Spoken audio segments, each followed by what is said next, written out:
네, 그럼 본격적으로 이제 기본 이론반의 수업을 좀 진행을 해보려고 해요. 자, 여러분들 기본 이론반 같은 경우는 일단은 제가 좀 설명을 좀 드려야 되는 부분이 있어서 요 교환 중에서 기본 이론반 오리엔테이션이라는 거 있어요. 교재 이미지도 하단에 있고요. 보이시죠? 네, 요거 가지고 간단하게 좀 보도록 해볼게요. 자, 먼저 이제 문법도 하고요. 그 다음에 기본 어휘 암기도 하실 거고요. 구문 독해도 할 거예요. 이 과정 동안에. 그래서 이제 강의 일정을 잠깐 보시면은요. 오늘이 이제 현강 선생님들 기준으로 7월 11일 개강이고요. 총 우리가 12주 정도의 수업이 좀 진행이 될 예정입니다. 그래서 9월 말까지 해서 매주 금요일 날 이렇게 수업을 진행을 하고요. 그 다음에 교재는 요 두 권이죠. 미라클 문법, 그 다음 미라클 복화해 주시고, 구문 독해는 제가 추가적으로 교환으로 진행을 하겠습니다. 작년에는요, 여러분들 구문 독해, 유형 독해를 합쳐서 미라클 독해가 있었어요. 근데 이제 문제량도 좀 많고 그랬었었는데 그거는 좀 나중에 하셔도 좋을 것 같고, 일단은 이제 요 수업을 병행하면서 좋은 그런 애들로 제가 교환을 가지고 진행을 하려고 합니다. 자, 수업 세부 내용 보시면은요, 전범위 기본 문법 이론 정리가 이루어질 예정이고, 그 다음에 미라클 보카 파트 1이 있고요, 파트 2가 있습니다. 근데 먼저 3개월 동안은 이 파트 1에 있는 공무원 핵심 기본 어휘가 있는데 이게 1500단어예요. 그래서 오실 때마다 200개에 대한 뜻을 쓰는 이런 테스트를 진행하도록 하겠습니다. 자, 되셨죠? 그래서 이따 오늘 수업 마무리하기 전에 다음 주에 여러분들이 뭐뭐 해와야 되는지 다시 한번 리마인드를 시켜드릴게요. 그래서 오실 때마다 어휘 테스트는 계속 진행이 됩니다. 그럼 여러분들 솔직히 일찍 오시잖아요. 그래서 일찍 오신 분들은 먼저 테스트지 받아가지고 열심히 써주시고, 그렇게 해주시고 제출해 주시면 돼요. 제출해 주시면 제가 한번 스키밍해서 보고 다시 한번 또 돌려드리도록 하겠습니다. 그리고 정답지도 같이 드립니다. 그거 나중에 또 암기용으로 활용하시면 좋을 것 같아요. 독해는 뭐 아까 말했지만 문법 기반으로 한 구문 독해 연습이고요. 자, 차수가 지금 12주차까지 해가지고 오리엔테이션 이후로 이제 1주차에 이런 내용을 할 것이다, 2주차에 이런 내용을 할 것이다 등등 쭉 순서대로 나와 있고요. 제가 아까도 말씀을 살짝 드렸지만 독해라는 게 사실은 기본적으로 이제 문장 구조에 대한 이해는 좀 필요해요. 그래서 이제 어떻게 보면은 좀 문장을 좀 뜯어볼 수 있는 힘은 동사에 대해서 좀 알고 있는 그 이후거든요. 그래서 거기 진도를 잠깐 보시면 1주차, 2주차, 3주차, 4주차까지 하게 되면은 일단은 이제 기본 품사하고 동사 문장의 오형식이 마무리가 되고요. 5주차부터는 이제 본격적으로 동사하고 관련해서 뭐 시제라던가 수동태라던가 조동사 가정법 이런 애들이 들어가게 돼요. 그러니까 이때 들어가면 되게 효과가 있어요. 그래서 구문 독해는 여러분들 5주차부터 12주차까지 그렇게 해가지고 시수는 제가 좀 그때 상황을 좀 보면서 문법 진도가 너무 더디다 싶으면 거기에 맞춰서, 또 문법 문제가 제법 빠르게 나간다 그러면은 구문 독해량을 좀 늘리던가 이런 식으로 해가지고 잘 병행을 해보도록 하겠습니다. 자, 기타 부분 잠깐 보도록 해보죠. 수험생활하고 영어 학습 관련 상담. 자, 여러분들 죄송한데 거기에 잘못 났네요. 네이버 카페가 있고요. 네이버 카페 오셔서 헤더진의 공무원 영어 와주시면 돼요. 그리고 사실 대방고시 학원도 자체적으로 홈페이지가 있긴 합니다. 근데 거기 가보시면 뭐라고 써있냐면 네이버 헤더진의 공무원 영어로 가보세요 라고 안내가 있을 거예요. 그래서 참고를 좀 이렇게 하나로 통합하기 위함이니까 여러분들 여기 계신 분들, 새롭게 인강 제자분들은 모두 어디로 온다? 네이버 카페에 일단 가입을 해주세요. 그럼 제가 이제 등업을 시켜드리고 거기다가 매주 우리가 어떤 수업을 진행했다 이렇게 진도표도 올려드리고요. 그 다음에 필요한 여러 가지 안내 공지 이런 것들을 거기다가 업로드를 시켜드리도록 하겠습니다. 필요하면은 거기 쪽지란을 통해서 내지는 상담 이런 것들도 요청하실 수가 있으니까 적극적으로 카페를 활용해 주시면 되겠습니다. 자, 그리고 밑에 잠깐 보도록 해보죠. 이번에 이제 제 교재 2권이 일단 들어가 있네요. 이미지, 그래서 미라클, 문법, 복화 그거 봐주시면 되겠고, 노베이스 수험생을 위한 추천서가 좀 거기 들어가 있어요. 그래서 거기 보시면은 모 출판사에 문제로 마스터하는 중앙 영문법 1, 2권이 나와 있는데, 이 교재가 뭐냐면은 저는 뭐 어떤 협찬을 받고 이런 건 아니고 교재를 쭉 봤어요. 그러니까 선생님 저는 이 기본 이론반 교재가 좀 많이 처음부터 하기 어려움이 좀 느껴지는데 병행하면 좋을 그런 어떤 기초 영문법이 없을까요? 라고 많이들 물어보셔가지고 그때 하시면 좋은 교재라고 봐주시면 돼요. 그래서 얘가 총 3권으로 구성이 되어 있는데 봤더니 이렇게 돼 있어요. 구성이, 자 볼게요. 일단은 한 면에 핵심 내용이라고 볼 수 있는 게 되게 간단하게 딱 나와 있어요. 직관적으로. 그러니까 예를 들자면 비동사 같은 경우도 여기 계신 분들 뭐 잘하시는 분들도 있지만 약간 어색하신 분들이 있거든요. 예를 들자면 이제 you가 나왔다. 그럼 현재 동사 뭐가 나오냐면 비동사는 are가 나와야 돼요. 근데 뭐 예를 들자면 뭐 my father가 나왔는데 is를 바로 써야 되는데 그게 뭐 바로바로 연동이 안 되시는 분들이 있을 수 있다라는 거죠. 뭔가 이렇게 기초가 좀 부족하다라고 느끼시는 분들. 그런 부분들을 위해서 이렇게 간단하게 이론이 나오고 나머지는 다 죄다 문제예요. 예, drills, 짤막한 문제들이 계속 나와요. 그러니까 어떻게 보면은 약간 이제 같이 내가 완전히 영어는 모르는 건 아니지만 간단하게 이제 내용 보고 그거 연습할 수 있는 그런 좋은 교재라고 보시면 좋을 것 같습니다. 일종의 워크북 같은 거? 예, 그런 것들이에요. 그래서 요거 생각보다 공부 제법 하시는 분들인데도 그냥 연습 삼아서 초반에 하시는 분들이 제법 있으시더라고요. 그래서 저는 여기 출판사에다가 내 지분을 요구해야 될 정도야. 몇 년 동안 이렇게 하니까 많은 분들이 사서 이제 이 교재를 활용하시더라고요. 그래서 혹시나 여러분들이 난 너무 기초가 부족해 이러신 분들은 3권까지 볼 필요도 없어요. 딱 1권하고 2권까지가 딱 우리가 필요로 하는 그런 정도 내용이에요. 그래서 그렇게 해서 활용해 주시면 좋을 것 같습니다. 자, 그리고 주간학습 계획표 잠깐 보도록 해보겠습니다. 여러분들.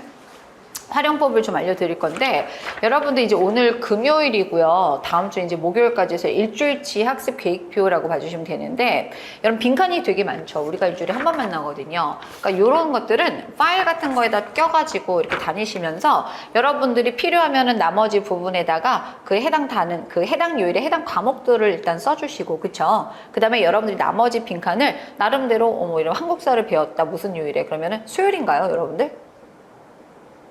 잊어버리셨군요. 한국사 무슨 요일에 했어요?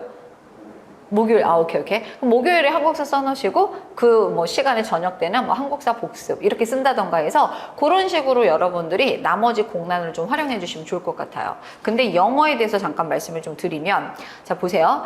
오늘 금요일 날에 오후에 우리가 만나서 수업을 했어요. 그러면 여러분들 이거 꼭 복습하셔야 되거든요.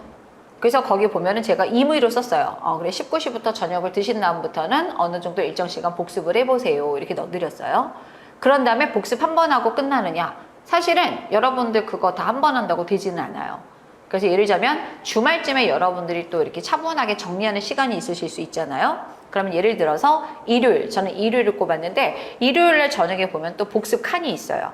그럼 이거는 이제 앞에 1번에서 약간 부족하다고 느껴졌던 복습을 또 여기서 다시 한번 해주시는 거죠. 그런 다음에 다음 주 이제 보면은 금요일이 다가와. 그러면서 헤더진을 봐야 돼. 영어로 해야 될 것 같아. 그럴 때쯤에 여러분들이 바로 그 전날에 1번, 2번 합친 거 중에서 내가 그럼에도 불구하고 안 된 애들이 있어. 그런 애들을 다시 또 그 전날에 한번 또 보는 거죠. 그러니까 여러분들이 보시면 알겠지만 학습량이 계속 누적이 되고 반복이 돼야지만 어떤 그 내용이 내 머릿속에 완전히 들어오는 거예요. 그래서 이런 과정들을 여러분들이 제가 이제 계속적으로 나눠 드릴 테니까 이런 과정들을 여기다 기입을 하시면서 점검하실 수 있는 기회로 삼으세요.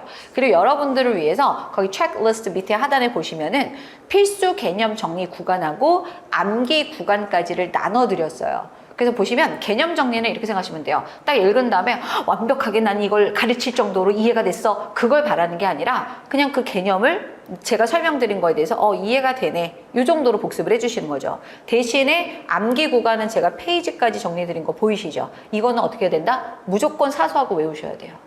근데 한 번 가지고 암기가 될까요? 안 돼요. 그러니까 이런 애들도 뭐 주말쯤에 다시 한번 보고 그 다음에 한 주 지나고 2주차까지 진도를 뺐는데 그때쯤에 또 다시 한번 여기 파트들만 다시 또 반복해서 또 주말에 보고 이런 식으로 해서 계속적으로 이제 누적을 해주시면 좋을 것 같습니다. 그렇게 해주시고 복화 암기를 잠깐 보도록 해볼게요. 제가 금토는 놔뒀어요. 이틀 정도는 그냥 복습에 그런 어떤 뭐 포인트를 놔두시고 일요일부터는 이제 본격적으로 복화 암기를 시작을 하시는 겁니다. 근데 이제 어휘 암기를 할 때 거기 보면은 뭐 아침 8시에도 외워야 돼. 저녁에 뭐 수업 끝나고 6시 반도 있어요. 그 다음 밤 10시에도 있고 이렇게 되는 건데 이 ABC를 다 하라는 내용이 아니에요.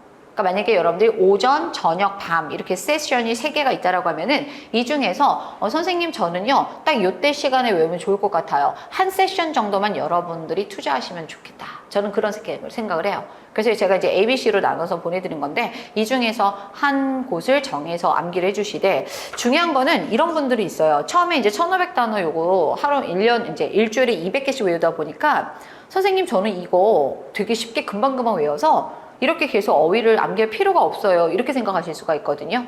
근데 이렇게 생각하는 거는 하수다. 예, 그쵸. 공부의 하수다. 왜 그러냐면은 여러분들 보세요. 1500단어를 이렇게 외우는데 계속 말씀드리지만 영어, 언어는 계속 반복이 돼야 돼요. 그래서 보통 어휘도 여러분들 머릿속에 완전히 정립하기까지는 보통 합격생들의 말로는 한 3회독 정도를 했었을 때 어휘가 그 어느 정도 다 흡수가 된다. 이런 얘기들을 많이 하시거든요. 근데 여러분들 보면은 뭐 3개월 내내 걸쳐서 우리가 한 번 보고 그 다음에 또 3개월 동안 걸쳐서 한 번 보고 이게 아니라는 거죠. 그러니까 좀 약간 영민하신 우리 수험생분들 같은 경우는 이렇게 하는 거죠. 일단은 다음 주에 1번부터 우리는 이제 100번, 200번까지 이제 단어 테스트를 하겠죠. 그래서 요거에 대해서 나는 이틀만 투자해도 충분해 이렇게 생각하실 수가 있어요. 그러면은 이거를 이제 한 이틀 정도, 이틀 정도 공부를 했다라고 하면은 나머지 한 이틀, 3일 정도는 뭐를 하느냐? 여러분들은 어떻게 하는 거죠? 나머지 시간 동안 역순으로 가는 거예요. 그래? 난 1500에서 맞죠? 그래서 어떻게 해야 돼? 1400이 돼야 되는 건가? 계산이 잘 안 되네요. 1300. 이 정도로 해서 뭐 1300에서 나는 역순으로 200개씩을 또 다른 시간에 또 다른 날에 공부를 하는 거죠. 그럼 여러분들 이게 이제 쭉 한번 이렇게 교차가 되면서 가겠죠? 그러면은 여기 우리 본 수업 동안에 요거 한 바퀴 도는 동안에 우리는 실제로 몇 회독을 하게 되는 거죠? 2회독으로 마무리가 되는 거예요. 그러니까 이런 식으로 해서 솔직히 어휘는 그냥 여러분들 영어의 완전히 기본 단위예요. 그래서 어휘를 여러분들이 많이 알고 있을수록 내년 시험에 훨씬 더 유리해진다는 거 기억해 주시고 이런 식으로 해서 적극적으로 요 복화 이 부분을 활용을 해주시면 되겠습니다. 이해되셨죠? 그리고 제가 또 이제 DM도 있어요. 여러분 인스타그램 혹시 이제 보기용으로라도 이제 하시는 분들 같은 경우는 DM도 소통 가능하니까 그쪽으로 뭐 이렇게 상담하셔도 좋은데 웬만하면 카페 많이 활용 부탁은 좀 드려요. 근데 제가 이 얘기를 왜 하냐면은 지금 아직 답변 못 드리고 이제 잠깐 양해만 부탁을 드린 게 있는데 DM으로 많이 물어보시는 게 뭐냐면은 암기법을 많이 물어보세요. 그러니까 어휘 어떻게 해야 되느냐, 뭐 영어 단어는 뭐 이거 어떤 식으로 해야 되느냐 이런 것들을 많이 물어보시는데 거기 잠깐 보시죠. 하단에 보시면은 복화 암기는 A에서 C 중 편한 시간대를 정해서 최소 하루의 일에 집중 암기 시간을 가질 것 이렇게 제가 주문을 했어요.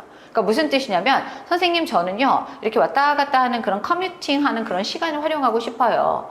내지는 뭐 화장실에 앉아있는 동안에 그런 짜투리 시간을 이용하고 싶어요 라고 하는데 사실은 그거는 플러스 알파적인 요소예요. 그런 것들은 적어도 여러분들이 초반에는 몰입해서 이렇게 딱 외울 수 있는 시간 그거를 좀 항상 만들어 주시고 그때 중요한 건 뭐냐면은 거기 보세요. 암기 시간은 맥스 1에서 1.5 시간을 절대 넘기시면 안 돼요.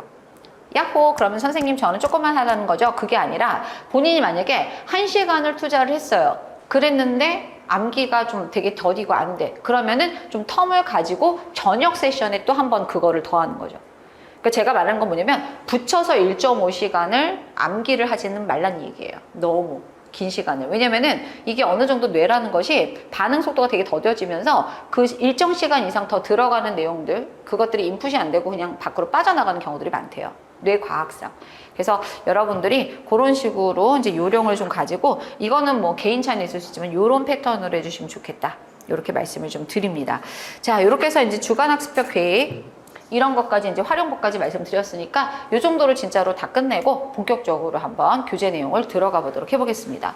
자, 여러분들 교재 이제 기본 이론반을 보시면은 이 컨텐츠를 잠깐 보도록 해볼게요. 이 컨텐츠, 이 부분 있죠. Part 1, 2, 뭐 3부터 해서 7까지 나와 있는데 이 부분 잠깐 보도록 해보겠습니다. 자, 여러분들 지금 이제 우리가 오늘 이 부분을 공부할 거예요. 근데 이 Part 1을 다 보지는 못할 거예요. 시간상 제가 봤을 때 동사와 문장의 오형식에서 일부 형식까지 끊고 이제 끝날 것 같기는 해요. 네, 어쨌든 간에 이렇게 진행했는데 기존에는 얘네들을 배운 다음에 그래? 동사하고 문장의 형식을 배웠어? 그럼 대체적으로 교재들이 어디로 가냐면 그 다음에 시제, 수동태, 조동사, 가정법 이 순서대로 가요. 그래서 지금 보시면 레드 교재 가지고 계신 우리 기수강생분들 계실 건데 그냥 그거를 쓰셔도 돼요. 대신에 요거를 좀 화면을 좀 잘 정리해 두셔가지고 요 순서대로 맞춰가지고 따라와 주시면 되는 거거든요. 새 교재 같은 경우는 요거대로 되어 있습니다. 그래서 요거대로 하는데 이때 무슨 문제가 발생하냐면 이 부분이 좀 어려운 애들이 좀 많아요. 동사 파트가 이제 베리에이션이 좀 많은 부분이다 보니까 이 부분이 많이 어렵다 보니까 이 부분에서 수험생들이 되게 많이 좌절을 겪어요. 초반에. 너무 힘들다.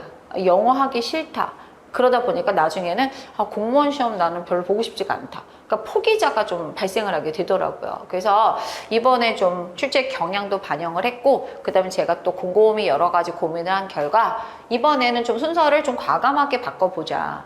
그래서 예를 들자면은 이런 애들은 조금 어느 정도 여기 부분이 중요 품사들이 정리가 된 다음에 그 다음에 가도 괜찮을 것 같다. 이렇게 해서 기본적으로 품사, 문장, 성분, 동사, 문장의 오형식은 앞쪽에서 하되 그 다음부터 주요 품사 중에 명사, 형용사, 부사가 되게 중요해요. 그러니까 여기를 먼저 가벼워요. 내용이. 요거를 먼저 습득을 하고 영어는 뭐 이런 품사들이 있구나 정리를 한 다음에 그 다음에 이제 본격적으로 몸통에 해당하는 동사의 형태 파트를 진행을 할 예정입니다. 그러니까 이렇게 이제 앞쪽에서 좀 변화가 있었고요. 동사를 배웠으면 동사 출신인 애들 준동사를 배우실 거고요. 그 다음에 또 각종 연결어 이런 거 배우고 마지막으로 특수 구문까지 해서 전체 진도가 마무리가 될 예정입니다. 심화 과정에서는요. 제가 좀 이렇게 계획을 조금 더 디테일하게 좀 세워볼 예정이긴 한데 여기를 전반적으로 다 다루진 않습니다. 참고로. 심화 과정에서는 좀 이렇게 중요한 애들, 어렵고도 중요한 애들 위주로 진행을 하면서 이때는 좀 이렇게 문제 적용 훈련을 좀 더 많이 하고요. 그 다음에 유형 독해, 독해도 그때 좀 집중적으로 할 예정이거든요. 그래서 여러분들 있잖아. 예를 들면 명사, 관사, 대명사, 형용사, 부사, 비교, 그 다음에 혹시 몰라요. 특수구문 이런 애들 있잖아요. 이게 2번이 처음이자 마지막일 가능성이 높아요. 그러니까 여러분 들으실 때 좀 열심히 들어주시고 다 표정들이 2번 듣고 싶은데 어떡해요 그러시는데 인강 들으면 되죠. 네, 그렇죠? 네, 그렇게 이제 어쨌든 간에 내용이 크게 어렵지는 않습니다. 자, 그런데 이제 오늘 진행은 좀 어려워요. 네, 여기 한번 같이 한번 보도록 해보겠습니다. 자, 여러분들 먼저 뭐를 볼 거냐면 그라머 맵 한번 보도록 해볼게요. 보시면은 제가 그 챕터 맨 앞쪽에 보면은 전체적인 그 문법의 구조 이런 것들을 이렇게 이제 맵처럼 만들어 놓은 파트가 있어요. 여기 보이시죠? 요거 한번 펴볼까요? 여기 한번 보시고 필요한 부분 판서 해드린 내용 중에서 필요한 부분은 같이 필기를 해주셔도 좋을 것 같습니다. 자, 저는요 오늘 여러분들이 마치 영어를 처음 배운다 이런 느낌으로 진행을 하고 있어요. 그래서 속도 조절은 제가 좀 상황 보면서 더 하도록 하겠습니다.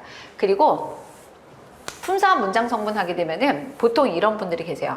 내가 지금 영어 짬이 어느 정도인데 이런 걸 공부하느냐라고 하는데, 네, 지금은 이제 재밌게 느껴지시지만 끝날 때쯤 되면 좀 울고 싶은 기분이 들 수 있어요. 그때쯤 되면 좀 어려운 애들이 나오거든요. 항상 우리는 초심을 잃지 않고. 자, 먼저 품사 문장 성분에 대해서 이제 말씀을 좀 드리겠습니다.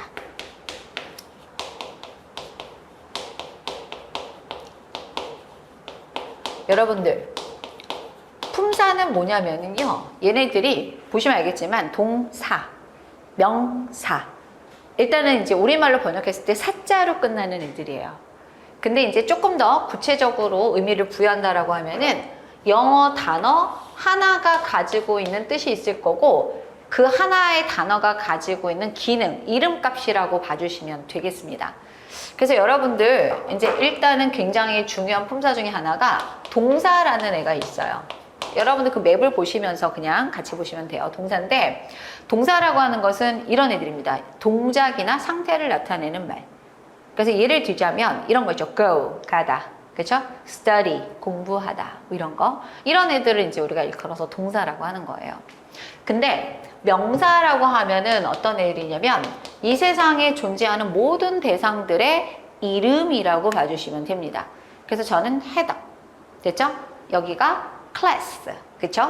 그 다음에 coffee, water 뭐 이런 식으로 해서 이 세상에 존재하는 모든 대상들의 이름을 명사라고 하는 거예요. 되셨죠? 자, 그 다음에 형용사라는 애가 있습니다.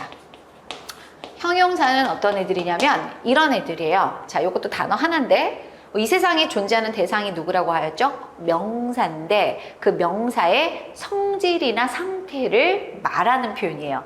이러자면 저에 대해서 한번 얘기를 해볼게요. 저를 형용사로 소개를 해볼게요. 자, 그럼 일단은 친절해 보이지 않나요? kind, 그쵸? 착하기도 합니다. good, 그쵸? 그 다음에 뭐 나름 키가 작지는 않아 보이네요. tall 하겠습니다. 네네, 그쵸? 키 큰 뭐 이런 거. 그 다음에 돈도 많아 보이나요? 막 지르겠습니다. rich. 그쵸? 부유한. 그 다음에 뭐 강사니까 뭐 공부를 많이 했을 거예요. 그쵸? intelligent. 똑똑한. 그러니까 이런 식으로 어떤 특정 명사가 있으면 그 명사의 성질이나 상태를 묘사한 표현. 그 품사가 바로 뭐다? 형용사라고 봐주시면 되는 거예요. 제 말 이해하셨죠? 자, 그렇게 해주시고 부사라는 애가 있어요. 부사는 그런 애들이라고 보시면 돼요. 뭐냐면 너무 종류가 좀 많은데 일단은 각종 애들을 좀 꾸며주는 애들이다 이렇게 봐주시면 돼요. 그래서 예를 들자면 study, 공부하다라는 뜻이거든요. 동사죠. 자, 그럼 한번 해볼게요. study hard. 무슨 뜻이에요, 이거는? 열심히 공부하다. study라는 동사 꾸며주고 있는 거 보이시죠? 저 오늘 여러분들 만나서 너무 glad, 기뻐요. 기쁜 형용사인데 자, 나는 너무 기뻐. 그럼 이때 very glad 이런 표현 쓰거든요. 그럼 매우 기쁜. 자, 이 very가 바로 부사예요. 누구 꾸며주고 있죠? 형용사 꾸며주고 있죠. 그러니까 이런 식으로 각종 그런 요소들을 꾸며주는 애들이 바로 부사다. 이렇게 봐주시면 되는 거예요. 그리고 자, 여기에서 이제 조금 더 추가를 한다라고 하면은 명사를 대신해주는 애들이 되게 많아요. 그래서 대명사 이런 애가 있고요. 그 다음에 뭔가 연결해주는 애들로서 전치사 접속사라는 애가 있고 또 감탄의 그런 표현을 나타내는 감탄사라는 애가 있어요. 그런 애들은 뭐 조금 이따 보도록 해볼 건데 제가 얘를 먼저 쓴 이유가 있습니다. 판서를 한 이유가.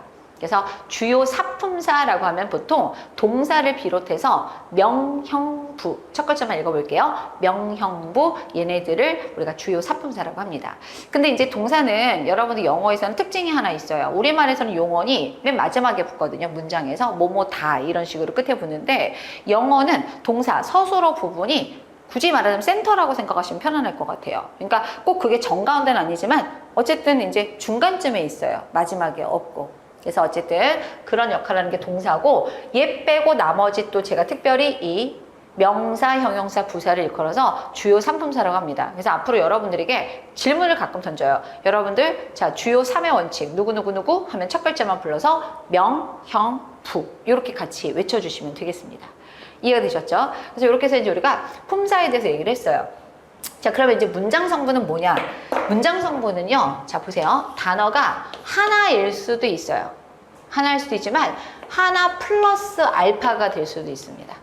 조금 더 확장성이 있어요. 오히려 문장 성분은. 근데 이거는 뭐냐면은 조금 더 확장이 된 이런 형태가 하나의 의미 덩어리를 형성한다. 이렇게 생각하시면 돼요. 의미 덩어리. 되셨죠? 그러니까 예를 들자면 이런 걸로 잠깐 볼게요. My father 이렇게 되면은 이거를 품사로 구분을 하게 되면 my 대명사예요. 인칭 대명사라는 애거든요. father 그냥 보통 명사거든요. 이렇게 하나씩 구분을 하죠. 근데 얘네들은 문장 성분으로 쓸 때는 my father가 하나의 의미 덩어리가 되는 거죠. 그렇게 되면서 my father is kind 이렇게 되면은 my father라는 이 의미 덩어리가 문장의 맨 앞에서 주어로서의 역할을 한다는 거죠. 바로 그 주어 그런 것들이 바로 문장 성분이라고 하는 거야. 그래서 보통 이제 이 동사로 구성된 거 이렇게 서술어라고 하는데 보통 탈품사에서의 동사도 문장 성분 우리가 동사라고 명명을 합니다. 그래서 V라고 약자를 많이 쓰고 있죠. 그 다음에 영어는 동사를 기준으로 동사 앞에 있는 의미 덩어리 있죠? 걔네들을 일컬어서 주어라고 하고 있어요. 그래서 그 주어는 S, subject 약자 S를 써주고 있고요. 그 다음에 동사 뒤에 이 동사의 종류에 따라서 목적어라는 애가 나오기도 하거든요. 네, 그래서 또 보어가 오기도 하고 그래서 이런 애들은 뭐 O 그다음 컴플리먼트의 약자 C 이런 식으로 해서 저는 웬만하면 약자는 안 써요. 딱 이 문장 성분하고 준동사 뭐 to 더하기 동사 원형 이 정도만 약자를 쓰고 나머지는 다 우리말로 풀어서 설명드리니까 참고해 주시면 되겠습니다. 그래서 여러분들 이런 식으로 문장 성분하고 품사 구분은 먼저 정확하게 이루어질 필요가 있다. 이해되셨죠? 자, 그럼 볼게요. 여기 한번 연장해 볼게요. My father is 뭐 하면 좋을까? rich 이렇게 썼어요. 나의 아빠는 부유해 이렇게 얘기를 했어요. 그러면은 여러분들 이걸 품사적으로 구분하게 되면 이렇게 돼요. 자, 보세요. 아까 말했죠? 인칭 대명사, 대명사, 명사, 동사. 이 rich는 뭐죠? 품사가 부유한 형용사가 돼버려요. 그렇지? 이게 품사적 구분이에요. 근데 문장 성분으로 구분을 하게 되면 뭐가 되냐면 여기가 바로 전체 동사가 되는 거죠. 센터. 됐죠? 그럼 동사 앞에 있는 애를 우리가 뭐라고 한다 그랬죠? 주어가 되는 거고요. 됐죠? 그 다음에 자 나의 아버지가 부유하다라고 하면서 rich가 주어, my father에 대해서 보충해 주는 거 보이시죠? 그래서 얘는 우리가 C, 보호가 돼버리는 거죠. 차이점 이해하셨죠? 그러니까 품사하고 문장 성분은 뭔가 이렇게 커넥션은 있어. 유대 관계는 분명히 있지만 일단은 기본적인 개념의 차이가 있다라는 것을 인지해 주시면 돼요. 오케이? 되셨나요? 자, 그래서 요거를 가지고 제가 또 여러분들 교재에 있는 내용을 가지고 한번 보도록 해보겠습니다. 자, 여러분 제가 아까 이런 말씀 드렸어요. 명사, 형용사, 부사가 되게 중요한 상품사다. 제가 왜 그런 얘기를 했을까요? 왜 나는 명형부가 중요하다고 했을까? 자, 근데 이거를 보면 어느 정도 좀 느낌이 오실 수가 있어요. 그러니까 다른 애들은 모르겠는데 명사, 형용사, 부사는 뭔가 이렇게 더 확장이 되고 있다라는 게 느껴지시죠? 네. 그러니까 얘네들은 덩치가 처음에 요만하게 시작을 했는데 어느 순간에 이랬다가 이렇게 될 수가 있다라는 거죠. 그러니 중요하겠어요? 안 중요하겠어요? 중요한 거야. 근데 이제 우리 수험생들의 특징이 뭐냐면은 요만할 때는 컨트롤을 잘해요. 컨트롤 잘해요. 잘하죠. 근데 이만해지면은 힘든 거야. 그치? 근데 이해는 되지만 사실은 원리 자체는 똑같이 응용이 되거든요. 그러니까 여러분들이 처음부터 그 생각을 해야 돼. 아, 얘네들이 덩치가 커져도 뭐 벌크업이 됐지만 벌크업해도 해당은 해던 거예요. 그러니까 그런 거를 받아들이시고 보시면 훨씬 더 수월해집니다. 자, 이렇게 해서 이제 좀 봤고요. 그 다음에 이제 여기서는 이 부분을 좀 설명을 좀 드리고 갈게요. 우리가 이제 약속할 부분들이 몇 가지가 있는데 그 중에 하나가 전치사하고 접속사에 대한 그 구조예요. 여러분 전치사하고 접속사를 제가 이제 연결사라는 표현을 썼어요. 근데 이제 앞으로 이제 보통 우리가 연결사라고 하면은 전치사보다는 접속사를 비롯해서 또 그 비슷한 역할을 하는 애를 보통 지칭을 하는데 어쨌든 얘네들은 연결을 해주는데 각각 연결하는 건 각각 달라요. 자, 그럼 뭐가 다른지를 제가 또 여기다가 설명을 좀 드려보겠습니다. 여러분들 먼저 구하고 절에 대해서 제가 좀 설명을 좀 드리고 갈게요. 구절. 그러면은 쟤네처럼 한번 우리가 정리를 내려볼 건데 구하고 절은요 공통점이 있어요. 공통점. 뭐냐면은 얘네들은 단어가 2개 이상이야. 공통점이에요. 구도 단어가 2개 이상으로 구성되어 있고 절도 단어가 2개 이상으로 구성이 되어 있습니다. 그러면은 똑같은 거 아니에요? 다르죠? 왜 다르냐? 자, 여기 보시죠. 먼저 구 같은 경우는요. 단어가 2개 이상이지만 여기 사이에서는 주어 동사 관계가 존재하지 않습니다.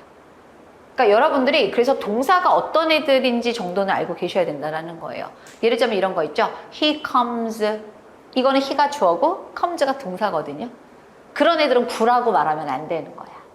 이해되셨죠? 그럼 어떤 애들이 구냐? 자, 이런 애들이에요. 지금은 이제 오후에 이런 표현 써볼게요. In the afternoon 이런 표현 쓰거든요. 단어가 몇 개죠? 3개예요. In the afternoon 3개인데 이거는 오후에란 뜻인데 이 안에 동사가 있나요? 없죠? 이런 애들이 바로 구가 돼버리는 거예요. 근데 절은 어떤 구조냐면 특별히 이제 우리가 종속절의 개념을 잠깐 보시면은 뭔가 적절하게 연결사 같은 애들이 있어요. 연결사.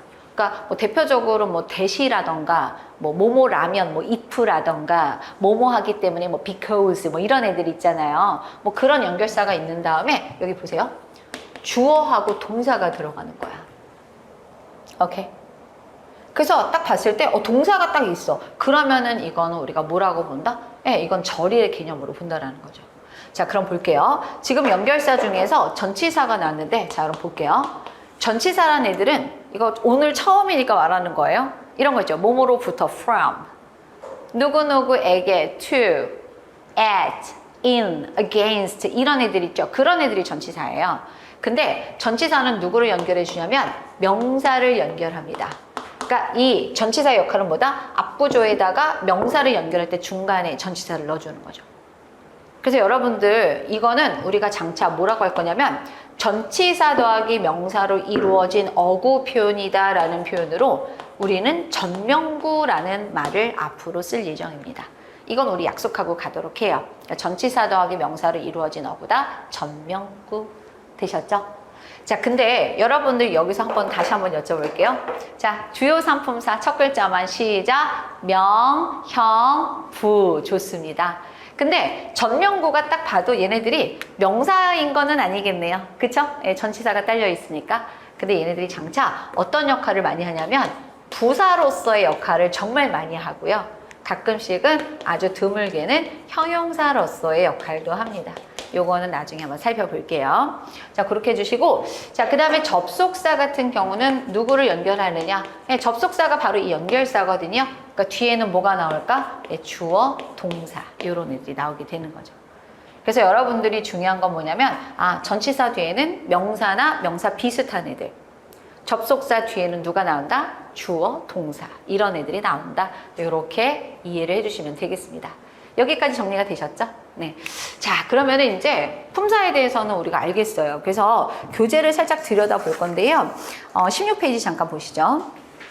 16페이지 보시면은 유닛 1의 팔품사가 나오고 여러분들 복습할 때 한번 보시면 좋은 애들이죠. 그래서 거기 주요 팔품사에 대해서 단어까지 좀 이렇게 그 예시로 들어가 있어요. 그러니까 이런 애들이 이제 팔품사다. 이렇게 봐주시면 되는 거죠. 자, 그러면은 한번 보시죠. 그 다음 거. 선생님, 그러면은 품사하고 문장 성분은 도대체 어떤 관계성이 있을까요?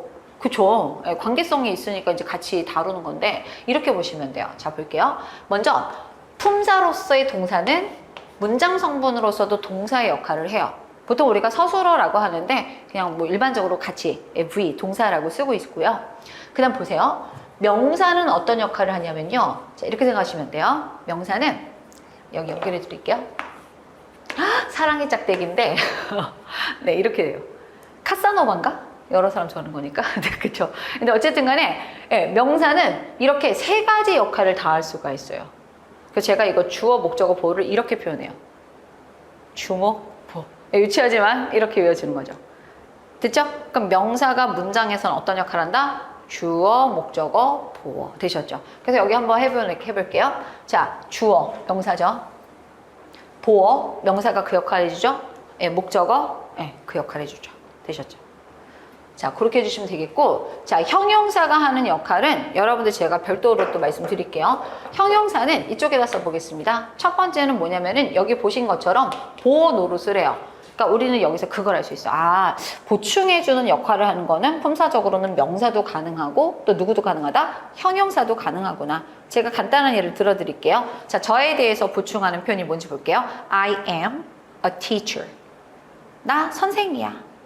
teacher라는 명사가 나에 대해서 보충해주고 있죠? 하나 더 해볼게요. I am tall. 나 키 커. 내가 크다라고 형용사가 보충해주는 거 보이시죠? 네, 간단한 예로. 그래서 이 보호로서는 자, 이렇게 또 형용사가 또 보호 역할을 할 수도 있고. 하나 더 해볼게요. 자, 요거 되게 중요해요. 명사수식. 그래서 여러분들 이제 형용사가 하는 중요한 역할 중에 하나가 명사를 꾸며줘요. 그러니까 예를 들자면은 키 큰 소년 이런 표현 쓰고 싶다. 그러면 한 다음에 tall boy 이런 표현 쓰거든요. 키 큰 소년 이런 식으로. 이해가 되셨죠? 그래서 여러분들이 이렇게 이제 형용사는 역할은 크게 두 가지. 보호 역할하고 더불어서 명사를 꾸며준다. 자, 근데 여러분들 자 보세요. 여기를 봤더니 어디에도 부사는 없는 거예요. 선생님, 주요 상품사 명령부라면서요. 부사가 여기 아예 없는데요? 네, 없어요. 그래서 여러분들 부사는 굉장히 중요함에도 불구하고 얘네의 특징이 뭐냐면요. 일단 문장 성분에 포함이 되지 않습니다. 이게 굉장히 중요한 키워드가 되면서 얘네들이 나중에 문제 풀 때 어떤 출제 포인트가 돼버려요. 그러니까 여러분들이 부사, 부사구, 부사절 얘네들에 대해서는 뭐 덩치가 요만하든 이만해지든 간에 일단은 중요한 포인트 하나는 뭐다? 문장 성분에서 포함되지 않는다. 그 대신에 제가 말했죠. 얘네들은 뭐냐면 수식 기능이 있어요. 각종 수식. 근데 여러분들 여기서도 중요한 게 이거예요. 자, 대답 한번 해볼게요. 명사를 꾸며주는 거는 누구다? 형용사. 기타 등등 나머지 꾸며주는 건 누구다? 부사.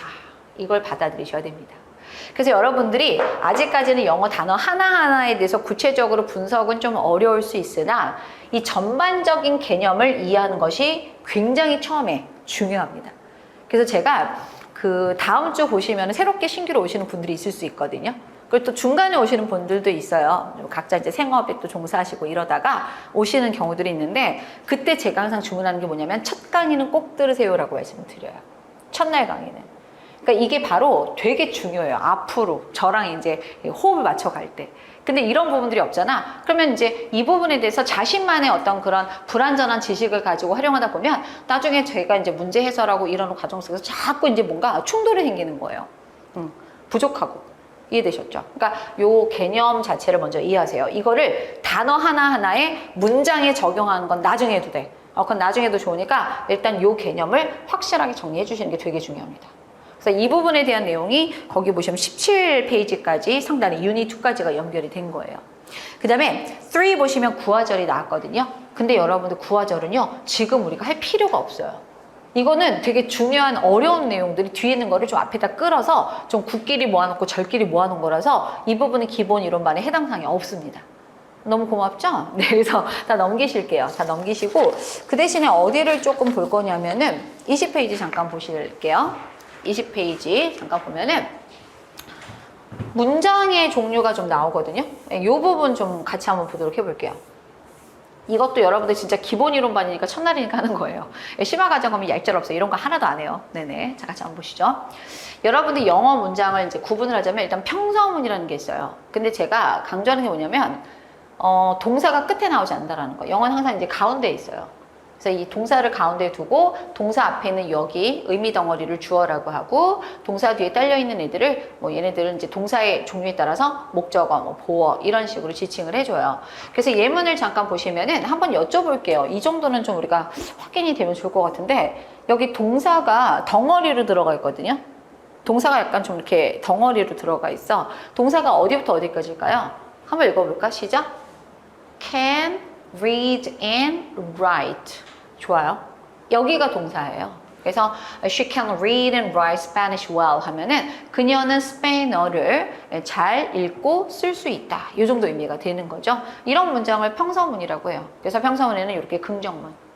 또 그 다음에 이제 비동사도 있어요. 이렇게 비동사 is 해서 English is one of the most important subjects at school 이렇게 나는데 영어는 학교에서 가장 중요한 과목들 중의 하나이다. 이 정도 해석해 주시면 돼요. 그래서 주어 다음에 이렇게 동사. 이런 애들이 이제 평서문이죠. 자, 긍정문도 있지만 부정문도 있어요. 여기 보시면은 English is not Korea's native language 했는데 영어는 한국의 모국어는 아닙니다. 이렇게 나와서 동사 전후에 이렇게 not이 들어가게 됨으로써 부정문을 또 구현하기도 합니다. 자, 이렇게 해서 이제 평서문 보셨고요. 여러분 혹시라도 여기 이 정도의 이제 예문에서 선생님 모르는 단어가 너무나 많아요. 해석이 안 돼요. 이러시는 분들은 진짜 열심히 단어 외우셔야 됩니다. 알겠죠? 일단은 뭐 이 정도 하고 그 다음에 의문문인데 의문문이 조금 여러분 고민을 하셔야 돼요. 여러분 영어는 동사의 종류 좀 크게 이제 덩어리를 보시면 비동사가 있거든요. 뭐 비동사는 뭐뭐이다 또는 뭐 있다 뭐 이 정도 의미를 가지고 있는 동사인데 뭐 am, are, is, was, were 이런 동사예요. 그래서 비동사가 들어간 문장의 의문문은 주어하고 be만 바꿔주면 돼요. 자, 여러분들 영작 한번 해볼게요. 너 행복해? happy. 시작. Are you happy? 그게 바로 이제 비동사가 들어간 문장의 의문문이에요. 그 다음에 자, 요거 한번 해볼게요. 자, 일반 동사라고 해요. 비동사 빼고 나머지 동작 상태를 나타내는 걸 일반 동사라고 하는데 일반 동사는 주어하고 동사를 바꾸는 게 아니라 의미는 없어. 의미는 없는데 자, 일종의 도와주는 동사로 do라는 동사를 활용해요. 그래서 do 또는 뭐 주어가 3층 단수다 그럼 does 뭐 시제가 과거다 그럼 did 써주고 주어 다음에 동사 원형 써줍니다. 한번 해볼게요. 너 영어 말하니? 너 영어 말하니? Speak English. 자, 시작. Do you speak English? 이게 바로 이제 일반 동사 의문문이에요. 그렇게 해주시고 만약에 이제 약간 의문의 느낌을 보태고 싶다. 그러면 이제 앞에다가 넣어주면 되는 거예요. 그래서 너 왜 행복해? 그러면 are you happy인데 why are you happy? 뭔지 알겠죠? 그런 식으로 의문사를 또 덧대서 쓸 수가 있겠습니다. 자, 그 다음 거 보도록 해보죠. 이건 넘어가고요. 자, 그 다음 명령문인데 요거는 좀 우리가 알아둬야 될 것 같아요. 명령문. 그러니까 뭐뭐 하세요, 뭐뭐 하시오 이런 뜻인데 여러분들 이제 편안하게는 그런 표현 많이 하시죠. 친구들끼리 shut up 이러면 쓰잖아요. 좀 이제 격조 있게 please be quiet 뭐 이런 식으로. 근데 여러분 명령을 제3자에게 하지는 않아요. 그쵸? 제가 이제 명령을 하는데 뭐 저기 이제 뭐 건너편 강의실에 있는 다른 사람한테 뭐뭐 해 이러진 못하잖아요. 그래서 보통 명령을 할 때는 내 앞에 있는 당신 내지는 복수가 될 수 있겠죠? 내 앞에는 여러분들. 보통 이제 그게 다 둘 다 단복수가 U예요. 그래서 U를 생략하고 V가 아니야. V가 아니야. 동사 원형은 저는 R로 써요. R. 이렇게 쓰는 게 바로 명령문의 표현이라는 거죠. 그래서 저는 그 투부정사 같은 거 할 때 이렇게 제시된 교재들도 있어요. 근데 저는 V라고 안 써요. 왜 그러냐면은 이렇게 되면 또 이제 본동사 V하고 많이 헷갈려서 저는 그냥 to 더하기 R. 예, ing 같은 경우도 어떻게 쓰냐면은 뭐 이런 식으로. 이런 식으로 R을 활용하고 있습니다. 루트의 약자예요. 뿌리.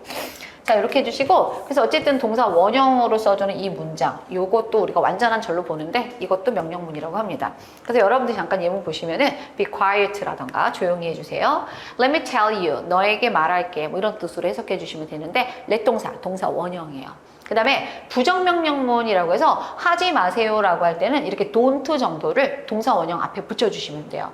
이거 굉장히 유명한 속담 표현이죠. 그러니까 겉표지를 가지고 책을 판단하지 말아라인데 이 말인즉슨 뭐가 되는 거죠? 겉모습만 보고 사람을 판단하지 말아라. 되게 좋은 표현 되겠습니다. 그 다음에 이제 마지막으로 감탄문 나왔는데 그 다음에 이제 뭐 기원문은 너무 쉽고 여러분 감탄할 때 왜 감탄해요? 자, 여러분들이 오늘 나를 만난 거예요. 근데 제게 이제 사진 이미지를 봤겠죠. 저에 대해서. 그죠? 영어 강사를 봤는데 되게 무섭게 생겼다 이 여자 이렇게 생각하실 수가 있는데 오늘 와서 이제 막상 겪어보니까 너무 친절한 거야. 근데 그냥 친절하면 감탄할 이유가 없죠. 그냥 heather is kind예요. 근데 어떨 때 감탄할 수 있을까? 엄청 친절해. 여러분들 애들 말로는 개친절 뭐 이런 거 있잖아요. 그럴 때 감탄하는 거예요. 그래서 예를 들자면 자 볼게요. She is 한 다음에 그냥 해피 아님 어떤 해피임? very happy 이렇게 되는 거죠. 이 문장을 감탄을 하는 방식으로 바꿔버리는 거야. 되게 쉬워요. 어떻게 바꾸냐면 일단은 이 very라고 하는 매우라는 이 표현을 적절하게 의문사로 바꿔버려요. 그게 how가 되기도 하고 what이 되기도 하거든요. 그래서 명사가 있으면 what으로 시작하고 여기는 뒤에 명사가 없잖아요. 이러면 how로 시작을 해요. 그러니까 very를 how로 바꾼다고 생각하면 돼. 이렇게 되셨죠? 그리고 이제 얘가 세트잖아. 감탄의 요소. 그래서 how happy. 그 다음에 어순이 정해져 있어요. 주어 동사. she is. 뒤에다 갖다 붙이면 돼요. 그리고 감탄하는 거니까 이렇게 느낌표 넣어주는 거죠. 이게 바로 감탄문이에요. 그러니까 우리말로 번역하면 그 여자가 얼마나 친절한지 뭐 이런 식의 느낌인 거죠. 이해되셨나요? 그럼 명사가 있으면은 how가 아니라 뭐로 쓰라고? what 쫙 넣어주시면 돼요. 오케이? 근데 이런 것들을 제가 왜 설명을 하냐면 가끔씩은 나오거든요, 사실은. 예문 같은 거에서. 근데 이제 감탄문을 어떻게 만드는지조차도 모르는 분들이 가끔 계시더라고요. 그래서 오늘 첫날이라서 한번 설명드렸어요. 그러니까 여기 같은 경우도 명사 horse가 들어간 거 보이시죠? 그러니까 원래 뭘까? A very beautiful horse였을 거야. 그치? 근데 감탄하는 거니까 very를 뭐로 바꿨어? what. 그래서 what a beautiful horse까지 써주고 그 다음에 주어 동사 넣어주시는 그런 구조인 거죠. 그 다음에 여기서는 명사가 없으니까 how exciting, how 형용사 써주고 그 다음에 주어 동사 it is 이런 식으로. 어때요? 이해되셨죠? 네, 감탄문 뭐 이런 거예요. 그리고 기원문이 나왔어요. 기원문이 나왔는데 기원문은 may, 주어, 동사, 원형, 어순이에요. 뭐뭐 하소서, 뭐뭐 하기를 이런 뜻인데 뭐 우리가 크게 볼 일은 없는 그런 구조고요. 그 다음에 이 와중에 may는 또 생략이 엄청 많이 되는 그런 애들 중에 하나입니다. 되셨나요? 네, 이렇게 해가지고 우리가 챕터 1 전체 내용이 다 마무리가 됐습니다. 자, 이렇게 해서 우리가 또 기본 이론반 또 썰도 좀 풀고 기본적으로 팔품사 문장 성분 하다 보니까 또 시간이 다 됐어요. 그래서 휴식 시간 가진 다음에 본격적으로 나머지 2시간 동안에 동사 문장의 오형식 진도 뺄 수 있는 만큼 한번 이어가도록 하겠습니다.